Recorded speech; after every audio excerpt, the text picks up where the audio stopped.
আমি এখন শালিমারে বসে আছি। এখন 11টা বাজে। আমার ট্রেন ছিল 8টার সময়, কিন্তু ট্রেন লেট করেছে, তো ট্রেন রেস্কেডিউল করে 12টা 30-এ দিয়েছে। তো দেখা যাক কখন ট্রেন আসে।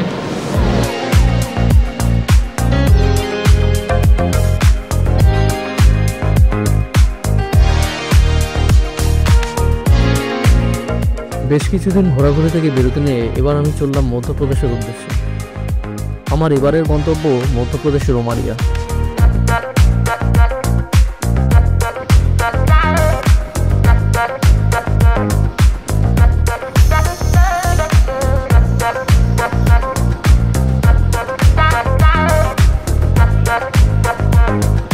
শালিমার থেকে আমার ট্রেন ছেড়েছিল রাত 1:15-র দিকে। রাতে ট্রেনে উঠে সিট পেয়েই ঘুমিয়ে পড়ি। সকাল হতেই দেখি ট্রেন ছুটে চলেছে ওড়িশার জঙ্গলের মতো দিয়ে।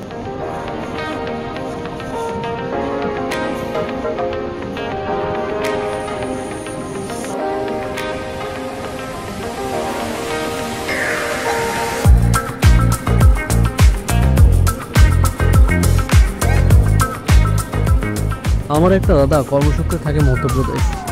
অনেকদিন ধরে দাদা আমাকে মধ্যপ্রদেশ আসতে বললেও সময় না পাওয়ায় আর যাওয়া হয়নি। তো ফাইনালি হাতে কিছুদিনের সময় নিয়ে বেরিয়ে পড়লাম কদিন ছুটি কাটাতে।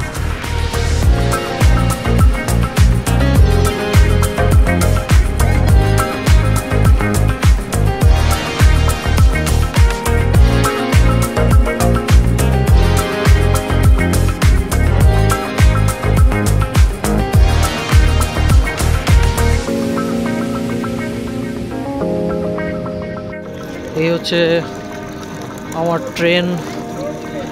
তো সবে আমি শ্যাটল এসে পৌঁছালাম। এখন বাজে 7:30। আমার ট্রেন পৌঁছানোর কথা ছিল সকাল 10:30টায়, কিন্তু ট্রেন 9 ঘন্টা লেট থাকায় এই সন্ধ্যে 7:30টার সময় আমি শ্যাটল এসে পৌঁছালাম।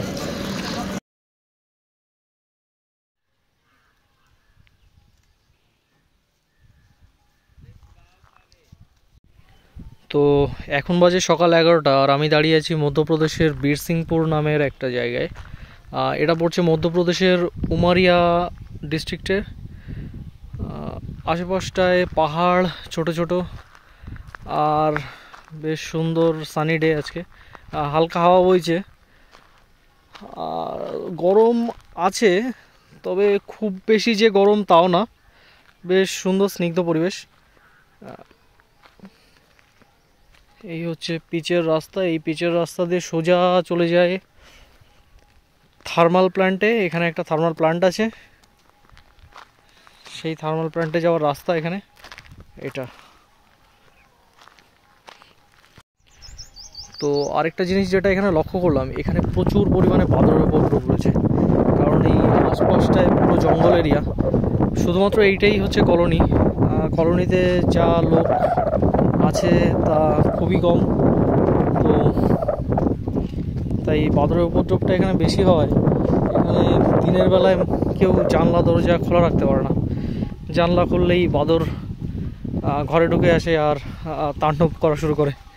তাই হচ্ছে ছোট ছোট ঘরবাড়ি, ওগুলো মূলত এখানকার কোয়ার্টার। যারা থার্মাল পাওয়ার প্ল্যান্টের এমপ্লয়িজরা আছে তাদের জন্য এই কোয়ার্টারগুলো এখানে ব্যবস্থা করা হয়েছে। এগুলো হচ্ছে তাদের কোয়ার্টার। এই হচ্ছে কোয়ার্টারে যাওয়ার রাস্তা এগুলো। এখানে বেশ অনেকটাই বড় এরিয়া নিয়ে এই কলোনিটা তৈরি হয়েছে। এই একটা মাঠ আছে, এখানে খেলাধুলো বা অন্যান্য কোনো ইভেন্ট এখানে করার জন্যে। এই সামনে এই দিকটাতে আছে একটা রাম মন্দির। সামনে একটু এগিয়ে গেলে একটা জৈন মন্দিরও আছে, আর আরও এগোলে জগন্নাথ মন্দির আর মসজিদও আছে। এখানে সবই আছে। মোটামুটি সব ধরনের অ্যামিনিটিস এখানে আছে, সুযোগ সুবিধা, ওয়াটার সাপ্লাই, ইলেকট্রিসিটি সব কিছুই আছে। তো লোকজন তেমন একটা নেই, একটু ফাঁকা। আমি আসার পর থেকে খুব কমই লোক দেখেছি এখানে। এই হচ্ছে টোটাল ওভারভিউ।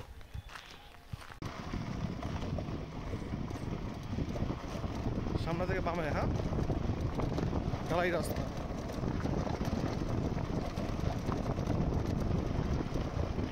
সেদিন বেলা থাকতে থাকতেই আমি আর দাদা বেরিয়ে পড়লাম স্কুটি নিয়ে। সূর্যের তেজ তখনও বেশ তীক্ষ্ণ, রাস্তাঘাট প্রায় শূন্য। এখানে কলোনির বাইরে লোক তেমন নেই বললেই চলে।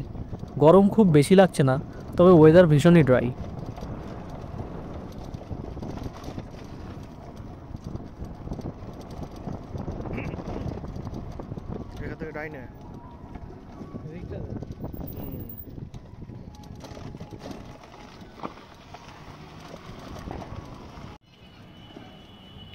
কলোনি থেকে বেরিয়েই প্রথম দেখলাম এই সুন্দর শিব মন্দিরটা। বেশ সুন্দর শান্ত পরিবেশ। মন্দির প্রাঙ্গণের ঠিক মাঝেই রয়েছে এই সুবিশাল শিবলিঙ্গ। দুদিন পরই শিবরাত্রি, সেই জন্যই মন্দির সুন্দর করে পরিচ্ছন্ন করে রাখা হয়েছে।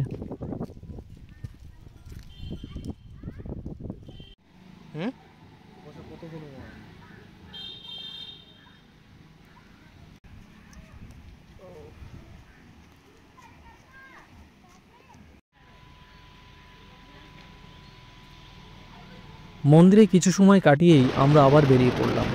দুপাশে ছোট পাহাড়ি টিলা আর জঙ্গল, আর মাঝখান থেকে রাস্তা। এখান থেকে বান্ধবগড় ন্যাশনাল পার্ক যেতে সময় লাগে মাত্র 1.5 ঘন্টা।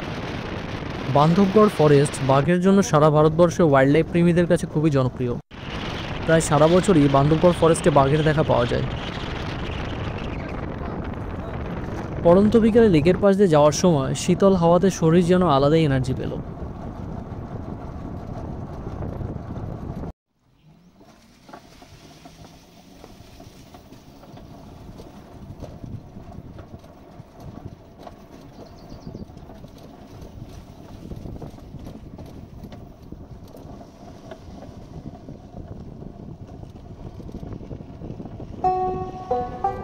থার্মাল প্ল্যান্টের পেছনে আছে ঘন জঙ্গল, আর সেই জঙ্গলের বুক চিরেই রাস্তা এঁকে বেঁকে বেরিয়ে গেছে। বেশ কিছু দূর জঙ্গলের ভেতর দিয়ে এগিয়ে গিয়ে পৌঁছালাম এই সুন্দর সোনালি বিস্তীর্ণ তৃণভূমিতে। পড়ন্ত বিকেলের সোনালি রোদে এই যেন রূপকথার এলডোরাডো।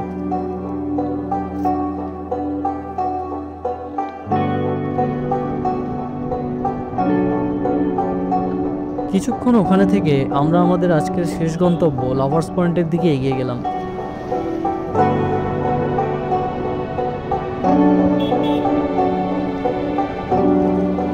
এই লাভার্স পয়েন্ট এক অসাধারণ সুন্দর জায়গা।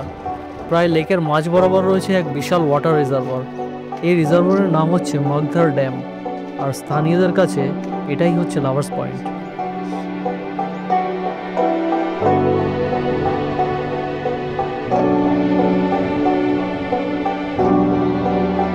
চারপাশে পাহাড়, আর তার মাঝে এই বিশাল আকৃতির লেক। খুব কম মানুষই এখানে আসে, আর তার জন্যই এই অদ্ভুত নির্জনতা এই জায়গাটাকে করে তোলে আরো মায়াবী। হ্রদের জলের মিষ্টি আওয়াজ শুনতে শুনতে আমি যেন কোথাও হারিয়ে গেলাম। শীতল হাওয়া যেন মনে করে দিল বৃষ্টির আগে কোমল ঠান্ডা স্পর্শ। সূর্য পাহাড়ের কোলে ঢুলতেই জলের আঙায় প্রিয়তমার মুখ বিবর্ণ হয়ে উঠল। আর হঠাৎই সজ্ঞানে ফিরতে আমি দেখতে পেলাম আমার লাইফের সব থেকে সুন্দর সানসেট।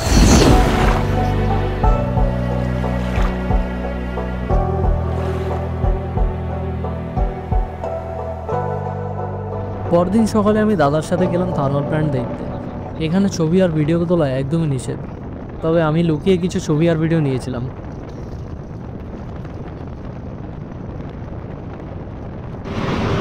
তো এখন আমি আছি SGPTS-এ। এটা হচ্ছে একটা থার্মাল পাওয়ার প্ল্যান্ট। এখানে তাপবিদ্যুৎ তৈরি হয় এখান থেকে। তো এখানে হচ্ছে কয়লার গাড়ি আনলোড হচ্ছে। এগুলো হচ্ছে কয়লার গাড়ি, আর এটা হচ্ছে সেই থার্মাল প্ল্যান্টের অংশ। আর নিচে এগুলো ছাই,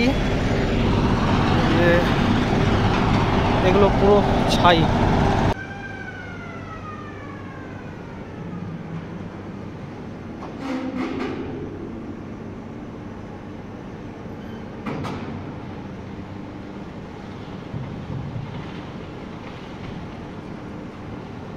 এই মেশিনটা হচ্ছে ট্রিপলার মেশিন। এটার কাজ হচ্ছে কয়লার যে ওয়াগনগুলো প্ল্যান্টে আসে সেগুলোকে আনলোড করা।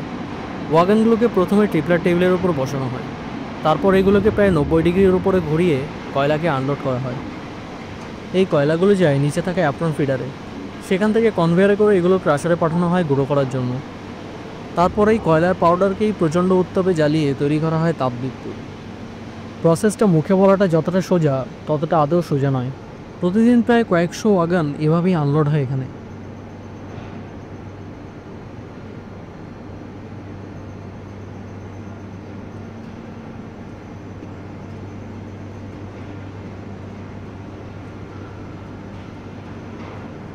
সঞ্জয় গান্ধী পাওয়ার প্ল্যান্টটি 1993 সালে 210 মেগাওয়াট ইউনিটের সাথে শুরু হয়েছিল এবং 1999 সালের মধ্যে আরও 3টি ইউনিট যোগ করে 840 মেগাওয়াটে প্রসারিত হয়। 2007 সালে প্রায় 2300 কোটি টাকা খরচ করে এখানে বৃহত্তর একটি 500 মেগাওয়াট ইউনিট বসানো হয়। প্ল্যান্টটি বছরে প্রায় 40 লক্ষ টন কয়লা ব্যবহার করে। 2010 সালে প্রায় 2390 কোটি টাকা খরচ করা হয়েছিল পুরনো ইউনিটগুলোকে উন্নত করার জন্য এবং দূষণ কমানোর জন্য। 2013 সালে ভারী বৃষ্টির সময় কয়লা ঘাটতির কারণে বিদ্যুৎ বিপর্যয় ঘটে, আর এই সময় প্রায় কয়েক সপ্তাহ ধরে দিনে 2 থেকে 12 ঘন্টা অবধি লোডশেডিং থাকত।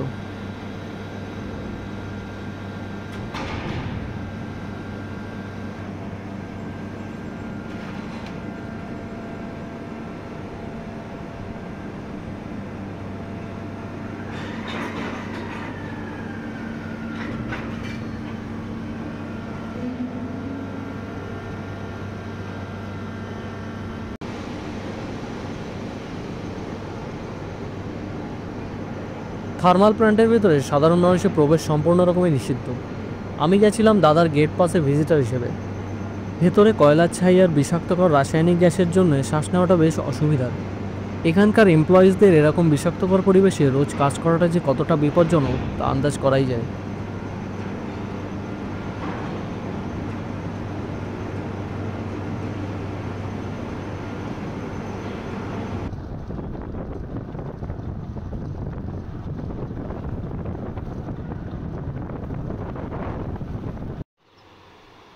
প্ল্যান্ট থেকে কিছুটা দূরেই আছে এইচডিটিপিএস ড্যাম। ড্যামে রয়েছে হাইড্রো ইলেকট্রিক পাওয়ার প্ল্যান্ট। শুনলাম এখান থেকেই নাকি প্ল্যান্ট চালানোর ইনিশিয়াল আর ব্যাকআপ এনার্জি তৈরি করা হয়। প্রায় সারা বছরই জল না থাকায় এই জহিলা নদীতে জলশূন্য অবস্থাতেই থাকে। শুধুমাত্র বর্ষাকালে এই ড্যাম থেকে জল ছাড়া হয়, আর তখনই নদীতে প্রাণ ফিরে আসে।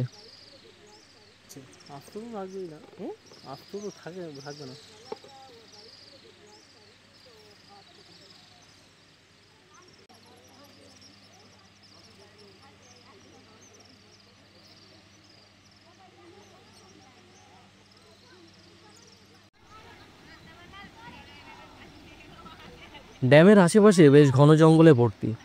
ফেরার সময় জঙ্গলের ভেতরে এই পরিত্যক্ত জায়গাটা দেখে আশেপাশটা একটু ঘুরে দেখে নিলাম। একটা বিষয় এখানে লক্ষ্য করলাম, এখানে এত ঘন জঙ্গল থাকতেও একটাও সাপ দেখলাম না। স্থানীয়দের থেকে জানতে পারি এই জঙ্গলে সাপ তেমন নেই বললেই চলে। তবুও জঙ্গলের মধ্যে একটু দেখে শুনে চলাই ভালো।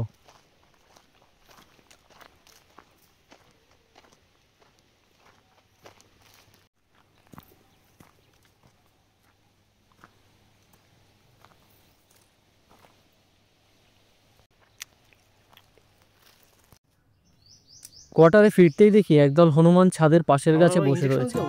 আমাদের দেখতে পেয়েই ওরা গাছ থেকে নেমে এলো।